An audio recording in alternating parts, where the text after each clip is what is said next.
বিসমিল্লাহির রহমানির রহিম। আসসালামু আলাইকুম। আমি ইশতিকা রহমান, সহকারী শিক্ষক, ঢাকা শিক্ষা board, laboratory school and college.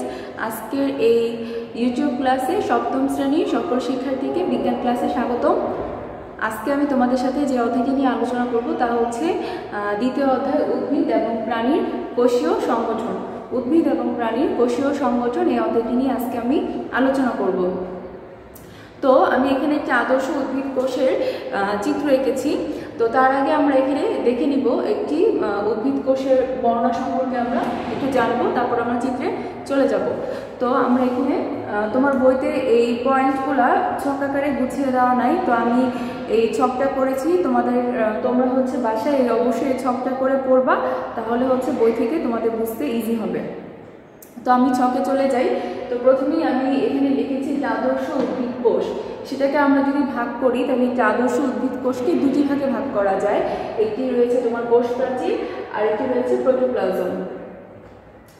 তো আদর্শ উদ্ভিদ কোষকে ভাগ করলে আমি দুটি অংশ পাবো, একটি হচ্ছে কোষ প্রাচীর, একটি হচ্ছে প্রোটোপ্লাজম। কোষ প্রাচীরটা সাধারণত এই যে আমি চিত্রটা এঁকেছি, তুমি দেখতে পাচ্ছ এই যে বাইরের যে অংশটা, এটি হচ্ছে কোষ প্রাচীর। কোষ প্রাচীর সম্পর্কে যদি কিছু বলতে হয় তাহলে বলতে হবে এটি কোষের সর্বাপেক্ষা বাইরে অবস্থান করে। এবং কোষ প্রাচীরে কি হয়, কোষ প্রাচীরটা সাধারণত সেলুলোজ নির্মিত এবং সেটা হচ্ছে পুরু হয়। পুরু মানে হচ্ছে সেটা পাতলা না, পুরু হয়, মোটা টেক্সচার হয় এবং সেটি বাইরে অবস্থিত, কোষের সর্বাপেক্ষা বাইরে সেটি অবস্থিত কোষ প্রাচীর, এবং সেটি সেলুলোজ দ্বারা নির্মিত হয়। কোষ প্রাচীর কিন্তু শুধুমাত্র উদ্ভিদ কোষে থাকবে, প্রাণী কোষে থাকবে না কোষ প্রাচীর। প্রাণী কোষে কোষ প্রাচীরের পরিবর্তে থাকবে প্লাজমা পর্দা। তো আমরা এখন দেখব যে আদর্শ উদ্ভিদ কোষে কোষ প্রাচীরটা সম্পর্কে আমরা জানলাম। এখন আমরা জানবো প্রোটোপ্লাজম। তো প্রোটোপ্লাজম দেখো, এই যে কোষ প্রাচীরের পরে যে ভেতরের যে অংশটুকু, সবটুকু নিয়ে কিন্তু আমার প্রোটোপ্লাজম গঠিত। তো কোষ প্রাচীর হচ্ছে উদ্ভিদের বাইরের অংশটা, এবং যে ভেতরের যে অংশটা রয়েছে সবকিছুই হচ্ছে প্রোটোপ্লাজম। তাহলে এই চিত্র দ্বারা আমরা কি বুঝতে পারি? চিত্র দ্বারা বুঝতে পারি যে কোষ প্রাচীরটা উদ্ভিদের সর্বাপেক্ষা বাইরে, উদ্ভিদ কোষের বাইরে অবস্থিত, এবং সে কি করে, কোষ প্রাচীরগুলো ভেতরের প্রোটোপ্লাজম এবং কোষীয় যে অঙ্গাণুগুলো আছে উদ্ভিদের ভেতরের অংশগুলোকে সে কি করে, রক্ষা করে। আর প্রাণীর ক্ষেত্রে কি হবে? প্রাণীর ক্ষেত্রে প্রাণী কোষের কোষ প্রাচীর নাই, সেখানে রয়েছে প্লাজমা পর্দা। প্রাণীদের যে কোষীয় অঙ্গাণুগুলোকে প্লাজমা পর্দা রক্ষা করে। তাহলে এখান থেকে আমরা কোষ প্রাচীর সম্পর্কে জানলাম এবং প্রোটোপ্লাজম সম্পর্কে জানলাম। প্রোটোপ্লাজমকে জীবনের ভৌত ভিত্তি বলা হয়, ঠিক আছে? তো যাই হোক, তো এখন আমরা প্রোটোপ্লাজমের ক্লাসিফিকেশনগুলো দেখব, প্রোটোপ্লাজমকে কীভাবে ভাগ করা যায়। দেখো, এটা আদর্শ প্রোটোপ্লাজমকে আমি ভাগ করলে দুটো অংশ পাবো, এটি হচ্ছে সাইটোপ্লাজম আর এটি হচ্ছে নিউক্লিয়াস।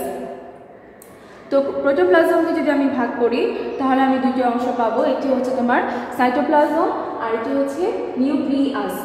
তো সাইটোপ্লাজমটা কি, আমরা এখানে একটু ছবিতে চলে যাই।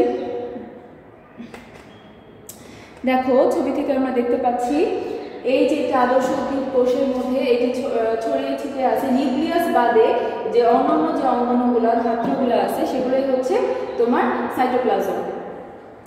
তো প্রোটোপ্লাজমের মধ্যে এই নিউক্লিয়াস এবং নিউক্লিয়াস বাদে এই অংশটুকু বাদে, পোর্শনটুকু বাদে বাকি যা কিছুই আছে সব কিছুই কিন্তু সাইটোপ্লাজমের অন্তর্ভুক্ত, ঠিক আছে? তো এই সাইটোপ্লাজম সম্পর্কে আমরা জানলাম যে সাইটোপ্লাজমের মধ্যে কি থাকবে, নিউক্লিয়াস এবং নিউক্লিয়াস রিলেটেড বাদে বাকি যা আছে সবই সাইটোপ্লাজমের অন্তর্ভুক্ত।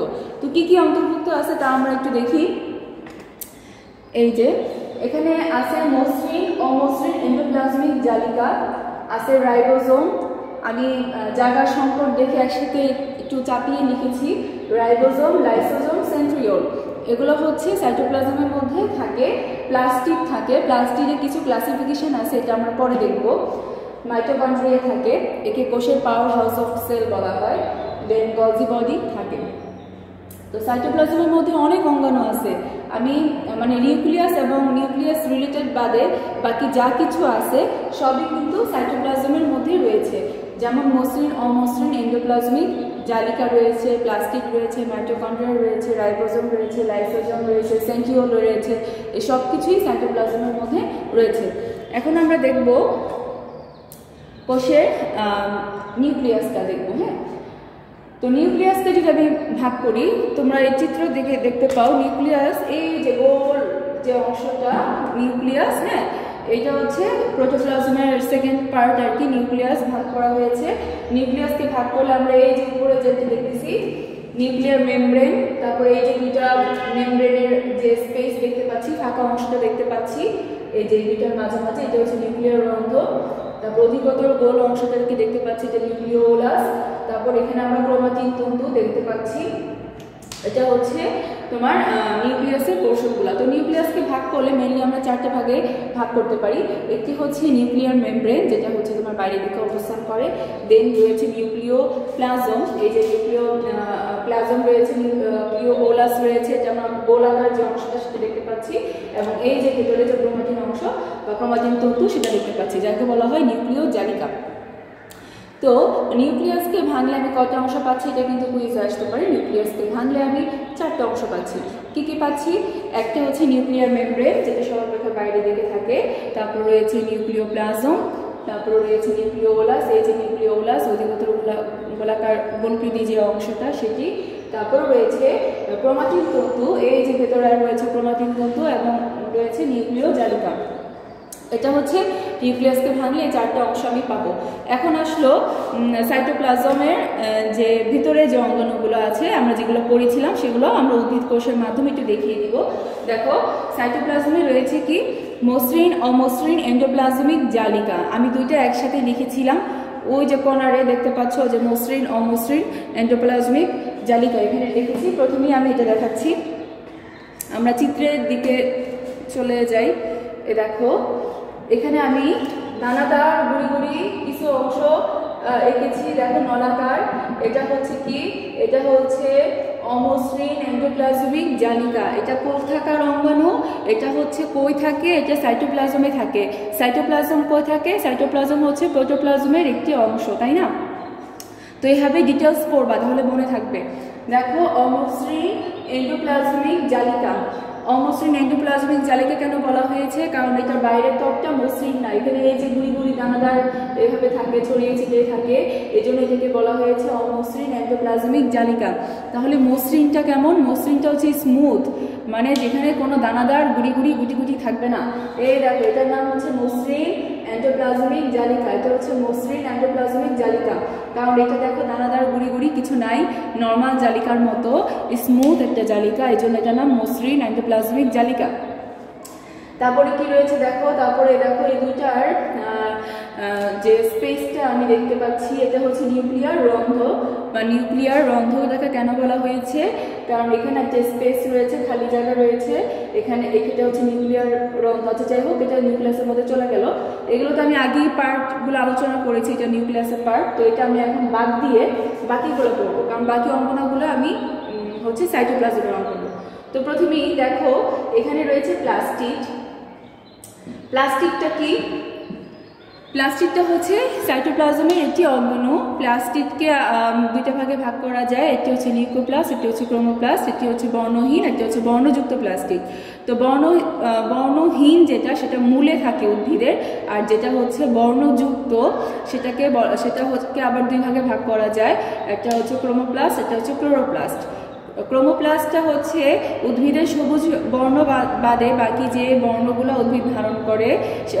অনেক সময় দেখো উদ্ভিদের পাতা লাল হয়, পাতাবাহারে কমলা কালার হয়, হলুদ হয়, সেগুলো হচ্ছে ক্যারোটিনয়েড সমৃদ্ধ, এজন্য সেখানে ক্রোমোপ্লাস্ট। আর ক্লোরোপ্লাস্টটা কি?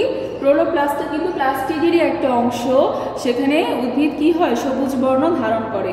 তো প্লাস্টিডকে আমরা সম্পর্কে ডিটেলস আর একটু পড়বো। তো প্লাস্টিডকে দুই ভাগে ভাগ করা যায়, এটা মনে রাখো। আর প্লাস্টিড সাধারণত কালার, মানে বর্ণহীনও হতে পারে, কালার নাই এরকম হতে পারে, এবং কালার যুক্ত, কালার আছে এরকম হতে পারে, এভাবে মনে রাখো। বর্ণহীনটা কই থাকবে? উদ্ভিদের মূল সাদা আকৃতি, কারণ সেখানে কোনো ক্লোরোপ্লাস্ট নেই, সূর্যের বর্ণ সেটা সংশ্লেষণ করতে পারে না, এই জন্য সেটা মানে সাদা থাকে। এটা হচ্ছে তোমার বর্ণহীন প্লাস্টিকের একটা উদাহরণ, বা লিউকোপ্লাস্ট যেটা বলা হয়। আর ক্রোমোপ্লাস্ট বা ক্লোরোপ্লাস্ট যেগুলো, সেগুলো হচ্ছে কালারযুক্ত। তো প্লাস্টিক আমরা সম্পর্কে দেখলাম, এই যে প্লাস্টিক এঁকেছি তুমি দেখতে পাচ্ছ। প্লাস্টিক কিন্তু উদ্ভিদের পাতায় যদি অবস্থান বলি কোথায় থাকে, উদ্ভিদের পাতায় থাকে, মূলে থাকে, এটা মনে রাখবা, পাতায় এবং মূলে বেশি থাকে প্লাস্টিক। তো তারপরে রয়েছে দেখো এখানে গলজি বডিস রয়েছে। গলজি বডিসগুলা শুধুমাত্র উদ্ভিদে না, প্রাণী ক্ষেত্রেও থাকে গলজি বডিস, হ্যাঁ, এই জন্য প্লাস দিয়ে প্রাণী লিখে রেখেছি। অপরদিকে দেখো মাইটোকন্ড্রিয়া, এটাকে বলা হয় কোষের পাওয়ার হাউস অফ সেল, কারণ এটা অনেক শক্তি সংশ্লেষণ করে, এটাকে কোষের পাওয়ার হাউস অফ সেল বলা হয়। এটা শুধুমাত্র উদ্ভিদ কোষে না, এটা প্রাণীর যকৃতেও থাকে মাইটোকন্ড্রিয়া। আর এই যে গোলাকার যে একটা অংশ, বিশাল আকৃতির একটা অংশ আমি দেখতে পাচ্ছি, এটাকে বলা হয় কোষ গহ্বর। কোষ গহ্বর কেন বলা হয়?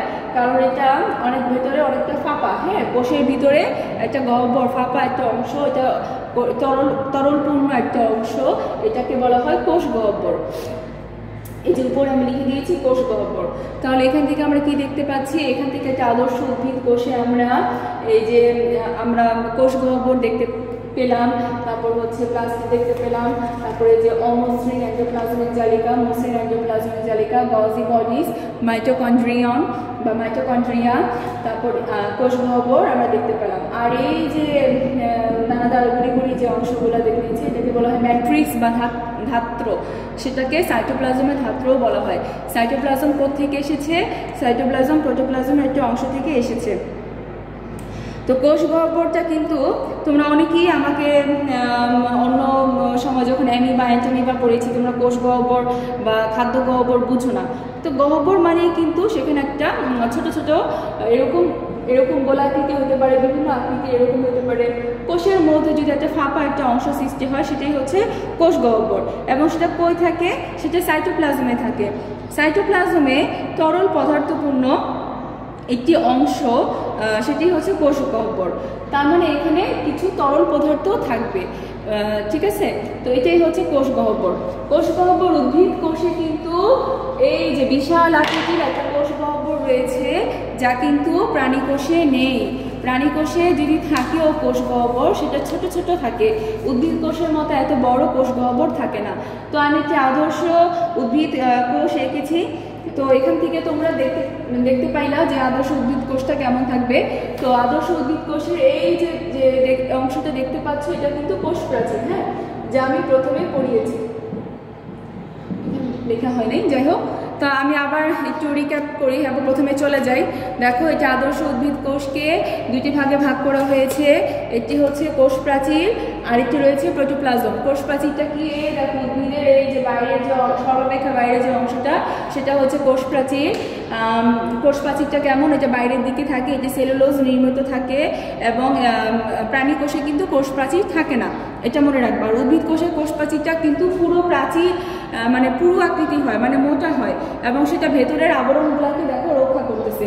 পুরো না হলে তো রক্ষা করতে পারবে না, মোটা না হলে তো রক্ষা করতে পারবে না, সেরকম রক্ষা করতেছে। আর প্রোটোপ্লাজম দেখতে পাইলাম।